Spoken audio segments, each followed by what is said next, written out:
Hello friends, আপনারা সবাই কেমন আছেন? এত গরম পড়েছে যে ওপরের ঘরে একদম আসাই যাচ্ছে না। যত বেলা বাড়ে তত যেন গরমটাও বাড়ে।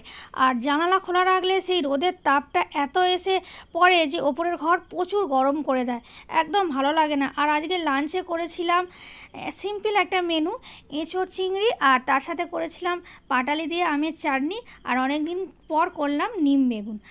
আর তারপরে সন্ধেবেলা করে নিলাম রচা। আমি এমনিতে খাই না, কিন্তু গরমের জন্য রচা খাওয়া শুরু করলাম, ভালোই লাগলো, রচাটা বেশ ভালোই লাগে। আর এদিকে তো আমাদের পেস্তা রাজা টেডি বিয়ার নিয়ে খেলতে শুরু করে দিয়েছে। টেডি বিয়ার পেলে তো পেস্তা রাজা দারুণ খেলে, খুব সুন্দর খেলে। আর সান্ধ্যকালীন কিছু আলো আমি বাড়িতে জ্বালি, খুব ভালো লাগে এই আলোগুলো জ্বাললে, দেখতেও ভালো লাগে, চোখেরও শান্তি, মনেরও শান্তি। আর এই ভিডিওটা ভালো লাগলে লাইক করবেন, কমেন্ট করবেন। এখনের জন্য আপনাদের সবাইকে বাই বাই।